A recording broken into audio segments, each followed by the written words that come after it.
Warning, this review will have some comparisons to the Persona series due to how similar both games can be. It is made by the same people after all. Don't worry, I won't use this as an excuse to put down a game in favor of another.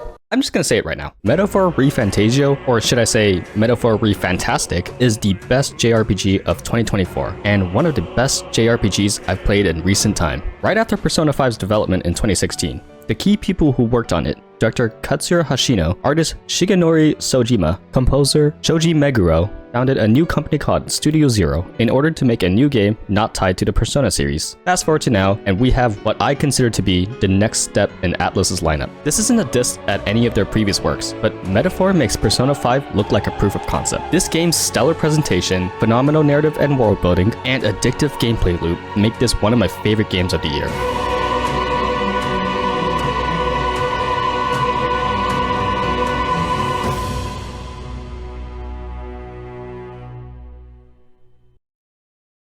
The game uses a cel-shaded anime art style. Everything looks gorgeous and pop out. If I do have a nitpick, I think the color palette is a little bit busy. In Persona, each game has a specific color motif, giving each of them their own identity. But here, it appears all over the place. For instance, Persona has a location called the Velvet Room, which is distinctly blue. Metaphor also has an equivalent called the Academia, but it looks a bit much. Again, just a nitpick. The game still looks gorgeous. You know what's also gorgeous? The UI. Something I'm very delighted to have been carried over is their stylistic yet functional UI. It continues to be the gold standard for a video game pause menu. Now onto the actual world. The game takes place in a high fantasy setting called United Kingdom of Uchronia. The world contains different tribes, races, a distinct magic system, and various creatures roaming across the land. There's a lot to keep track of, so it's a huge relief for this game to have a memoriam, which is a database for everything related to the characters and the world. While many games typically have this, I do appreciate how you can access it in the midst of a cutscene. The game does jump you right into this world, so having the ability to pull this up whenever is helpful when somebody drops weird or unfamiliar jargon. The only other game I can think of that does something similar is Final Fantasy 16. There, it has a mechanic called the Active Time Lore, which you can bring up any relevant information in a cutscene with a press of a button. Every JRPG should do something like this, and I'm glad this does something similar. Of course, it's not a Megami Tensei or a Persona-like game without great characters. Instead of high schoolers, we have a ragtag team of characters of different races and ages. All of them are exceptionally written and have their own individual arcs. It doesn't stop at the party members. There are other side characters that you can spend time with, and some of these storylines could have been their own games. What's nice about the fantasy setting is we get to see these characters go through problems that typically won't fit in a contemporary setting. Perhaps what elevates these characters further is their voice performances. I played this in English, and the dub is exceptional. There are different European accents to match with the fantasy setting. Master Luis is waiting for you inside his gauntlet runner, the Caradrius.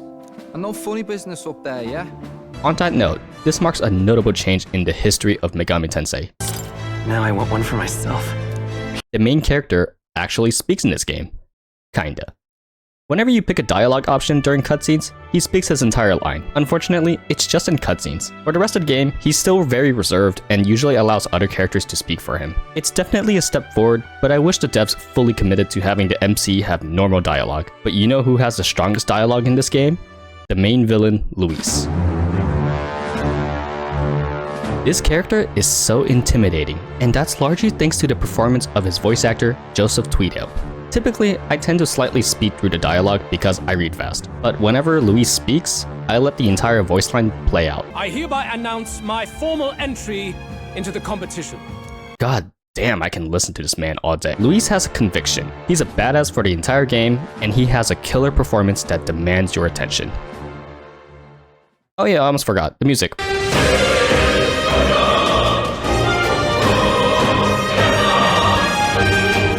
Yeah, it's great. 30 years and Shoji Meguro still hasn't missed. I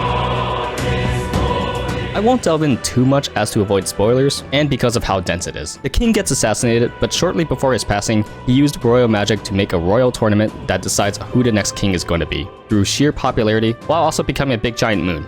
The protagonist enters the tournament for one purpose: kill Luis. He believes Luis is responsible for placing a curse on his childhood friend and son of the king, the prince, and the only way to get rid of the curse is to kill the caster. Despite the cliched premise, there are twists and turns that honestly, I didn't see coming, with loads of tight writing that places a unique spin on the fantasy genre. Fantasy isn't exactly my cup of tea, but this game, along with Final Fantasy and Game of Thrones, make an exception. There's one last thing I should mention. For a game that's only rated T, this game gets surprisingly dark. Seriously, this game has the same rating as Super Smash Bros. Brawl. Make it make sense. The developers decided to take the gameplay from Persona 5 and push it a step further. Combat is primarily turn-based with some third-person action elements. In the overworld, it's a light hack-and-slash game. If the enemy is a few levels beneath you, you wipe them out right there on the spot. If the enemy is around your level or higher, you knock down their stun gauge and get an advantage during turn-based combat. Enemies will be stunned and a portion of their health will be knocked down, allowing you to proceed with the turn-based portion. It adopts a press turn mechanic. You start off with, say, 4 turns. Every action you do, whether it's an attack or consuming a health potion, a turn is used up. However, if you miss an attack or get repelled, then you lose 2 turns. The same rules apply for enemies as well. Finally, if you land an attack that strikes an enemy's weakness, you only use up half a turn. But it goes further. There are also row formations, where you can place them in the front or the back row before the fight starts, or during a fight. If a character is in the front, they deal more melee damage, but take more damage. If they're in the back, they deal less melee damage, but take less damage. Ideally, you'd want to place any ranged character here. But wait, there's more! You can freely restart a fight with a press of a button whenever you please. One great example when to use this is, a fight is going poorly, you only find out an enemy's weakness deep into it, but you're low on mana or potions. You could restart the fight and immediately target their weakness and turn the tide into your favor. It saves a lot of time than restarting your game through the game over screen. Finally, if you successfully wipe out the enemies without a scratch, you gain bonus EXP and currency. It sounds a lot, but trust me, this becomes second nature. I think the best outcome for all these mechanics is how fast these fights can become. Okay, let's give this all we've got. Get ready! The next one's yours. After me! The fast gameplay loop helps make grinding far less tedious than any other RPG. You probably noticed in these gameplay clips that characters are summoning personas. Well, you're not entirely wrong. In this game, they're called Archetypes. Instead of acting as collectible demons, they function more like job systems. Far less in quantity, but individually have more quality. Think of it like a comparison between Dark Souls 3 and Bloodborne. In the former, there are lots of weapons, but a good amount of them have samey functions. In the latter, there are less weapons, but each of them stand out from each other. Every character has their starting archetype, and you unlock more whenever you gain a new party member or follower. For example, Stroll offers the warrior archetype, which is a standard swordsman class, while a confidant, Maria, offers a healer archetype, which, heals. What makes this engaging is nobody is locked in their own archetype class. You can freely swap between them so long as you have them unlocked. Every class has their own separate EXP to keep track of, with new skills being unlocked the further you level them up. Eventually, you can unlock more advanced archetypes, which require several conditions like having multiple archetypes max ranked, so experimentation is encouraged.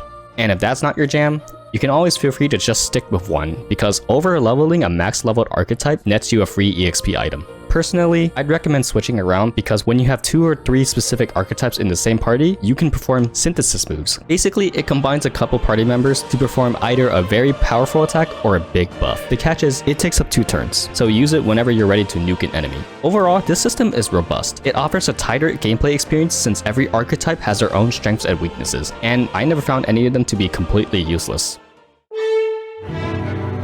Just like Persona, there is a calendar system in which you have to pick your activities wisely so you don't waste any time. This game has royal virtues, which show your personality traits. You typically rank these up ASAP in order to progress some of the bonds with other characters. What's pleasurable about this version is the game tells you exactly how far you are from ranking each social stat. Even more interesting is the game can be very generous with handing out social stat points for free. Sometimes you can get free wisdom points just from visiting a new location. And yes, the bond events are exactly like Confidants in Persona. You spend time with a character, you help them go through their own arc, and unlock new abilities. I do like how they're done in this game because it's more concise and straight to the point. There's only 8 total ranks, so it doesn't feel completely padded out. Picking the best dialogue choice doesn't affect the relationship status, but rather gives you more currency. Finally, the further you rank them up, the sooner you can unlock their respective advanced archetypes. Another notable feature is this game has multiple locations and small villages, camps, or mini dungeons to travel. You have a big vehicle called the Gunner, and setting out to a different location can take 1 to 2 in-game days. While riding, you have access to do other activities like cooking food, reading books to gain social stats, or hanging out with your friends. At some point in the game, it introduces a weather system where bad weather can affect how enemy fights would go in dungeons. Typically, bad weather means enemies are harder to fight, but you get more EXP.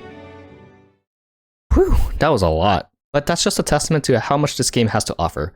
I'm not gonna lie, I was already getting burnt out from JRPGs, but this game proves that I value those that don't exactly waste my time. It has an imaginative world, great characters, a gameplay that pushes the Megami Tensei franchise forward, and an exceptional story worth experiencing. I have a few more games left in me for the rest of the year, but without a doubt, this is the best JRPG of 2024, bar none.